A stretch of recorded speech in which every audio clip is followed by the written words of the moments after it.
El siguiente tema es integración diagnóstica, toma de decisiones y canalización. Obviamente, para llegar a una buena integración diagnóstica y a realizar una buena toma de decisiones, necesito primero hacer una buena anamnesis. Debo de realizar una historia clínica adecuada. ¿Y cómo lo voy a saber? Pues sabiendo al menos la generalidad de gran cantidad de padecimientos, como ya lo vimos hace ratito.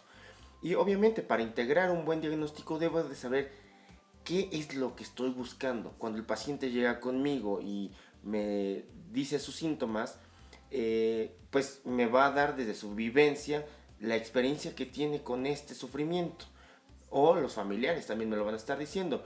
Sin embargo, conforme el paciente me va dando los síntomas que están manifestándose, pues nosotros como médicos o como terapeutas o como prestadores de servicio, pues debemos de ir haciendo una integración de toda la información que él nos da.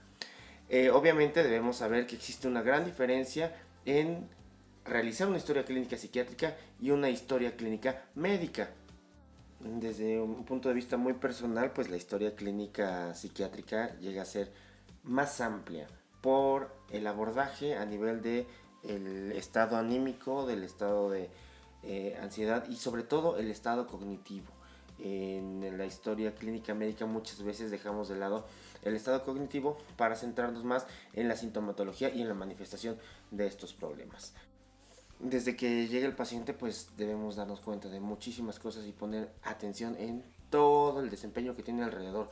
Y obviamente, pues vamos a empezar con la ficha de identificación, preguntándole a él todas y cada una de las cuestiones por las que está con nosotros en consulta.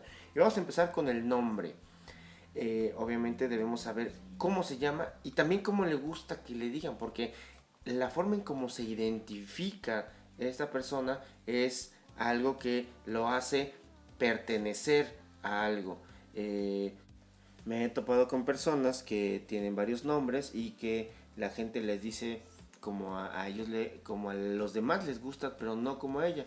Una de mis pacientes, Guadalupe Irene, siempre le habían dicho Lupe o Guadalupe, pero ella siempre quiso que le dijeran Pita y no lo manifestó sino hasta mucho tiempo después. Siempre quiso que sus nietos le dijeran abuela Pita y eso no había sucedido porque pues nadie sabía que a ella le gustaba escuchar ese que la llamaran así. Obviamente, pues en todos los pacientes debemos saber su edad, el estado civil actual, desde cuándo lo mantiene, si es viudo, si es casado, desde cuándo ha tenido esta condición, qué religión tiene. El saber qué religión tiene pues es importante y saber si la practica o no, porque muchas veces hay personas que tienen la religión católica y no comulgan con esas ideas, o tienen la religión cristiana y en ocasiones se limitan mucho debido a las creencias y al dogma. También la escolaridad para saber el grado de entendimiento que puede tener mientras nosotros le estamos dando la información, la ocupación, qué tipo de ocupación ha tenido durante cuánto tiempo la ha tenido y qué tanto ha estado expuesto a algún químico o algo que pueda llegar a generar algún tipo de enfermedad. Fecha de nacimiento, lugar de origen. El lugar de origen es muy importante, sobre todo por la situación sociocultural. En el paciente que yo les comenté al principio, pues él venía de la región de Tlaxcala. Él, en lo particular, tenía una forma de ser bastante agresiva, bastante irritable desde joven, pero socioculturalmente eso era bien aceptado. Sabemos que en las grandes ciudades, pues la forma de ser de las personas tiende a ser diferente y ya no se aceptan tantos rasgos machistas como se hace todavía en algunas comunidades. Y también es importante saber si él puede todavía tomar responsabilidad sobre su persona o necesitamos de algún familiar responsable. En el caso de algunas personas, pues cuando cursan con riesgos que atentan contra su vida o contra su salud, pues necesitamos un familiar responsable. Y también debemos saber que el interrogatorio pues, tiene que ser directamente al paciente o a las personas que vienen con él, porque muchas veces ellos nos pueden aportar mucha información que puede ser útil en nuestro diagnóstico. Inmediatamente después de realizar la ficha de identificación, pues debemos saber el motivo de la consulta y usar las palabras específicas del paciente o familiar y escribirlas tal cual nos las dicen. En gran cantidad de ocasiones el motivo de la consulta es un tanto distinto a la situación por la que viene el paciente. Es común que traigan al paciente diciendo, pues es que le traigo a mi abuelito porque está muy deprimido. Y a ver, cuando abordamos un poquito más el tema, pues preguntamos, ¿por qué dice usted que está deprimido? Pues porque hace varios meses comenzó a dejar de hacer cosas y se la pasa sentado y ya no hace lo mismo que antes y se la pasa viendo la televisión. Y cuando abordamos un poquito más a fondo la sintomatología, pues nos damos cuenta que el real motivo de consulta no es una depresión, sino que es un proceso cognitivo que se ha venido acentuando con el paso de los días y es un proceso demencial. Cuando identificamos todo eso, pues también tenemos que ser cautelosos en cómo le vamos a dar la información a los familiares para que no sea algo que sientan agresivo, porque pues el diagnóstico a veces tiene un impacto muy fuerte en los pacientes y en los familiares, y sobre todo lo tiene cuando hay gran desconocimiento acerca de ciertas patologías. Cuando estamos realizando la recabación de datos acerca del padecimiento, pues tenemos que checar si el problema o padecimiento actual inició desde que el familiar lo identifica o desde un poquito antes. Y esto lo vamos a saber pues preguntándole. Si nos comentan, ¿no? Pues hace 2 años empezó a tener problemas de memoria. Oiga, entonces eso quiere decir que hace 2 años y medio o hace 3 no tenía problemas de memoria, se conducía totalmente normal, sin ningún problema. Entonces ellos te van a empezar a comentar, no, pues sí tenía algunas fallas, como que se confundía, como que se le olvidaban cosas.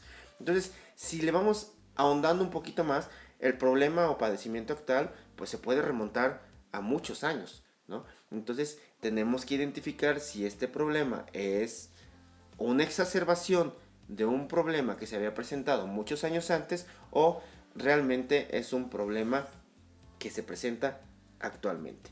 Y también debemos identificar la salud mental previa, cómo es que el paciente se había desempeñado anteriormente y cómo había sido su personalidad y si en algún momento había presentado o no algún tipo de padecimiento psiquiátrico. Además, como médicos, terapeutas, geriatras o prestadores de servicios en el anciano, pues tenemos que realizar un interrogatorio también por aparatos y sistemas. Principalmente los médicos nos enfocamos a eso. Y eso para saber si existe algún otro padecimiento que pueda estar generando la presencia de estos síntomas. Debemos abordar también la situación familiar, cómo se está presentando, si el paciente se siente a gusto, si no se siente a gusto, y tenemos que identificar los factores de riesgo sociales, laborales y económicos, porque también esto puede llegar a mermar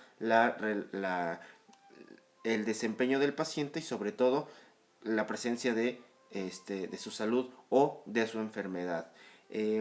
Una de las situaciones que comúnmente llega a suceder es que pacientes cursan con síntomas depresivos y con unas ideas de ruina y dicen que no tienen nada, que ya no tienen dinero, que todo está muy caro, que no pueden solventar su situación, y en ocasiones pues los familiares nos sacan de esa idea diciéndonos, no, pues mi papá tiene una buena posición económica y realmente no hay ningún problema que le esté generando imposibilidad para comprar sus medicamentos o para realizar sus actividades, ni tampoco tiene limitaciones económicas.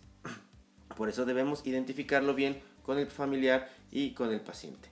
Otra situación, pues los antecedentes personales, hay que checar si había patologías previas que puedan ser relevantes para el diagnóstico que se está presentando y antecedentes heredofamiliares que puedan decirnos un poco más acerca de este padecimiento, si el paciente estaba predispuesto a que esto sucediera en algún momento de su vida debido a cuestiones genéticas.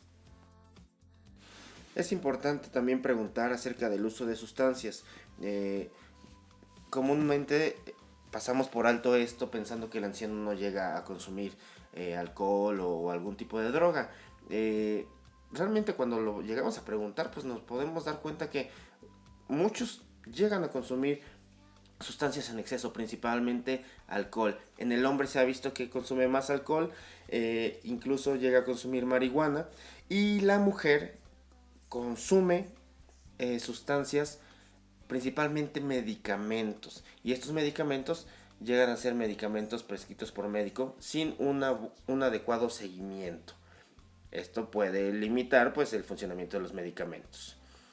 Al checar el estado mental de nuestros pacientes, pues debemos de ver todo lo que hay alrededor, desde el aspecto, la conducta, cómo él es que se conduce para con nosotros, la actitud, la forma en cómo habla, el estado de ánimo y afecto, la forma en cómo piensa, la calidad de su pensamiento, la forma y el contenido, el tipo de ideas que presenta, las percepciones, si presenta o no alucinaciones, si tiene alguna alteración en las percepciones o en los sentidos. Hay que ver si está vigilante, si está orientado en tiempo, lugar, persona, si está concentrado a lo que yo le estoy diciendo, si está reteniendo la información de lo que yo le estoy dando. Hay que checar si puede realizar algunas operaciones de cálculo, de aritmética, qué tanto sabe de cultura general. Obviamente no le vamos a realizar una gran cantidad de preguntas a personas que tienen una escolaridad mínima, pero sí hay que identificar un poquito al menos lo que sabe de acuerdo a cómo vive en su entorno. Hay que ver la calidad del pensamiento, si este es abstracto, si es un pensamiento concreto. Hay que ver si tiene introspección y si se da cuenta que tiene algún padecimiento o alguna limitación, porque muchos son traídos a consulta porque no se dan cuenta que tienen algún déficit. Y hay que identificar el juicio, cómo es que el paciente está pensando, realizando sus pensamientos y cómo estos lo llevan a actuar. El juicio del paciente no podemos limitarnos solamente a ver cómo piensa, sino también cómo actúa, cómo realiza las actividades que está acostumbrado a hacer, si los realiza de la manera en como siempre lo ha hecho, si ha habido algún cambio, si hay algún cambio en las cuestiones que comenta a sus hijos, a sus familiares o a su esposa, si esto tiene o no que ver con la realidad que está viviendo, y también qué tanto sufrimiento le hacen llegar a tener ese tipo de pensamientos. Entonces, hacer un examen mental requiere de mucha experiencia. Sin embargo, una vez que se comienza a identificar todos estos rubros, pues es mucho más fácil. El observar el temperamento, el carácter y la personalidad también es importante, sobre todo para saber cómo puede llegar a actuar posteriormente el paciente y cómo esta situación puede afectar la consulta e incluso la terapia y el seguimiento. Cuando realizamos una historia clínica siempre tenemos que tomar signos vitales. En la consulta psiquiátrica y en la consulta médica siempre tenemos que tomar signos vitales para ver si hay alguna alteración que pueda estar generando la presencia de tal o cual síntoma. Hay que hacer una exploración física general, poniendo principal atención en la exploración neurológica, en la exploración de pares craneales, de sensitiva y motora y signos de frontalización. Y hay que preguntar si hay algún estudio previo que se le haya realizado o todos son estudios nuevos. Y hay que ver los resultados de esos estudios previos y para saber si se le pueden y se le tienen que tomar nuevos estudios con el paso de las consultas.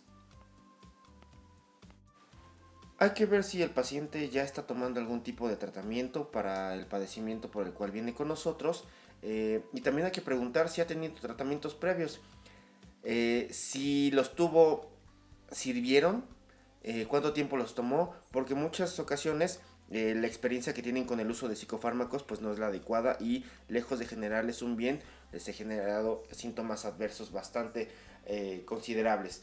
No todos los pacientes pues llegan a tener un tratamiento óptimo que dure el tiempo que marcan las guías. Muchos prestadores de servicios, algunos médicos pues indican los psicofármacos por un tiempo menor al que está estipulado. hay que ver si tiene algún estudio de laboratorio y hay que ver cuáles que se le van a pedir de acuerdo a la patología y qué otras situaciones tenemos a considerar. Cuando vamos a dar el diagnóstico del paciente, pues después de haber hecho una historia clínica amplia, pues debemos saber si es la primera vez que lo presenta, cuál es la forma en la que lo presenta, cuál es el probable diagnóstico y cuáles son los criterios para decidirlo. Al principio hablábamos de que hay que saber hacia dónde voy, hay que saber qué es lo que voy a buscar. Tengo que identificar también si tiene una patología médica y si este padecimiento es secundario a esa patología. Hay que ver si la clínica que me está dando el paciente justifica los síntomas psiquiátricos, si esta patología justifica la presencia de síntomas psiquiátricos, y también hay que hacer un diagnóstico diferencial con sintomatología de tipo neurológica. Obviamente, si yo no sé qué es lo que estoy buscando y no sé hacia dónde voy, pues va a ser muy difícil que dé un diagnóstico adecuado y esto puede ser perjudicial para mi paciente.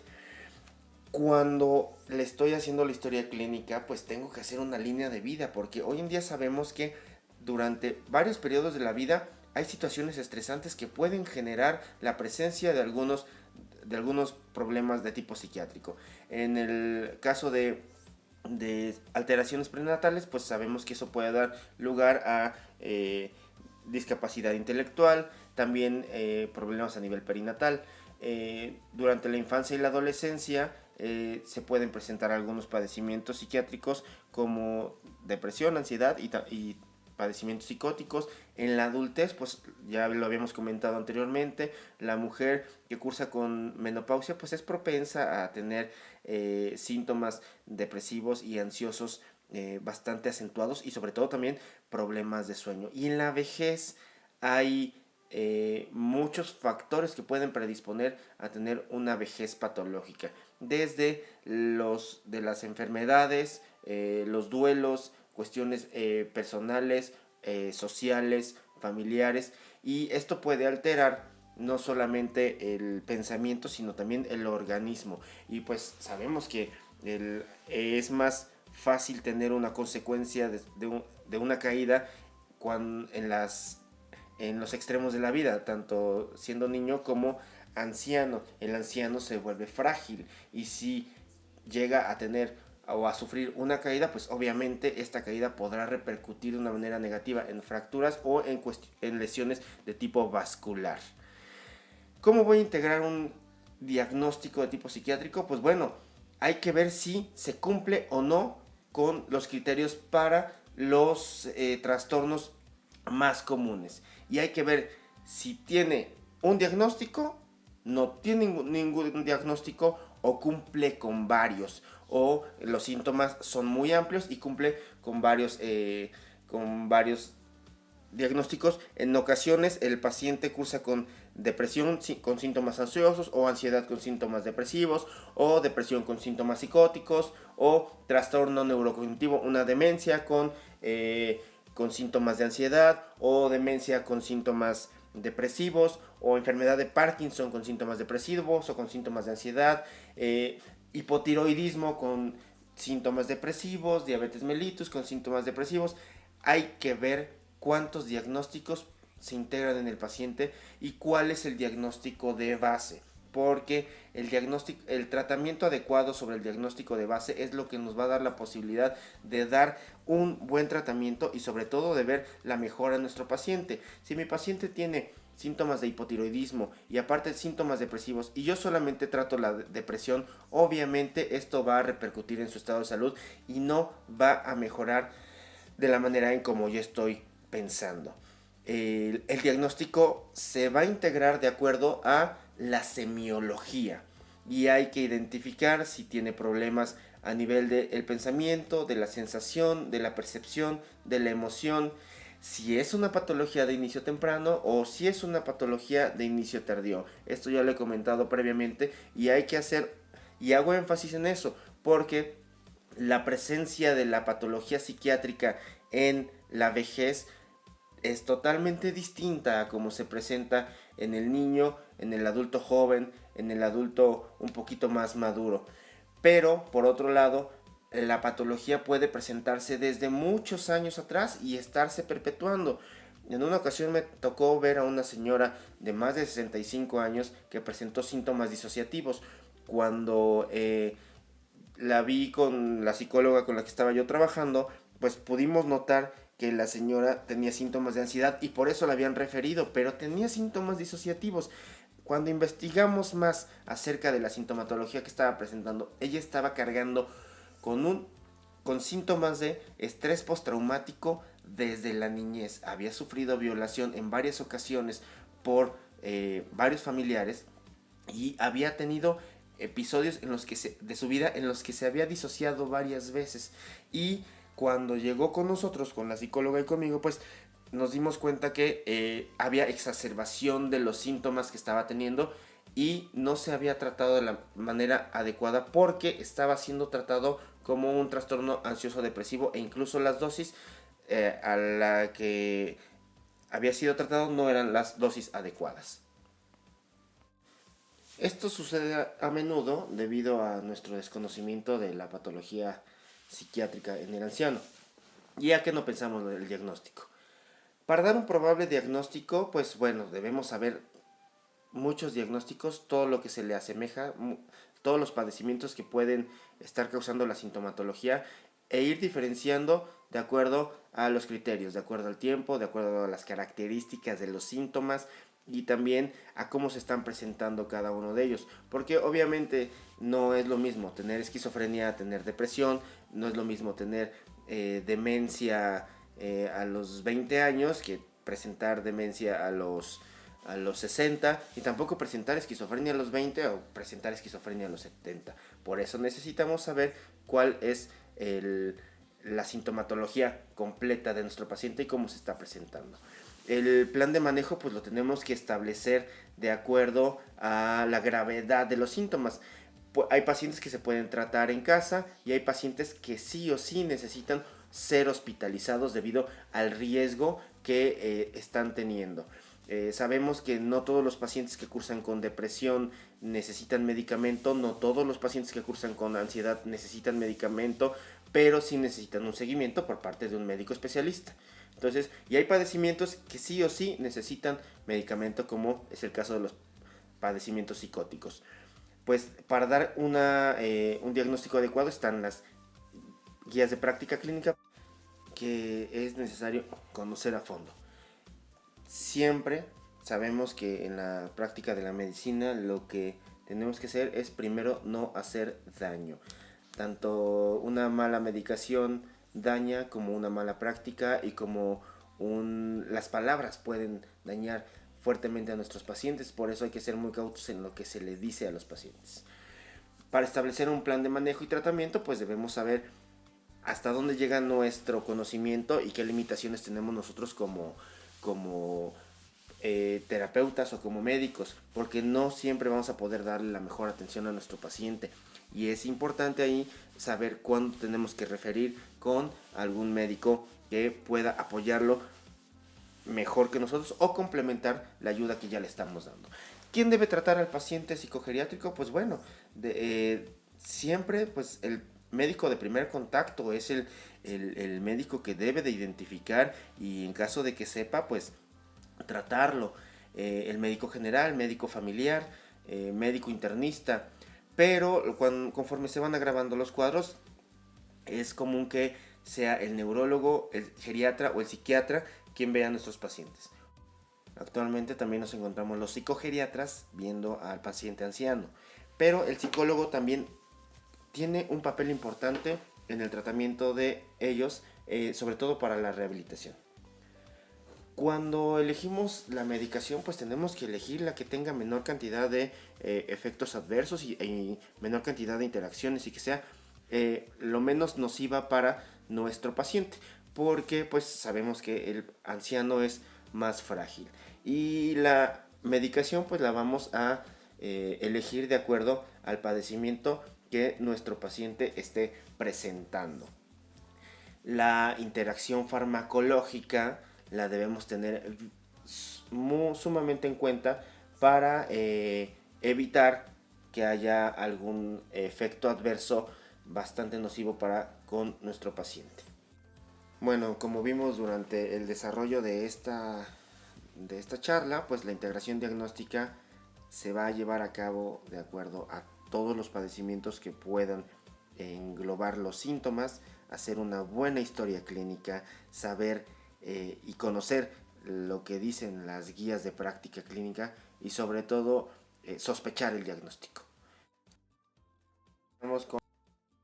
Y vamos a jugar al análisis del caso clínico.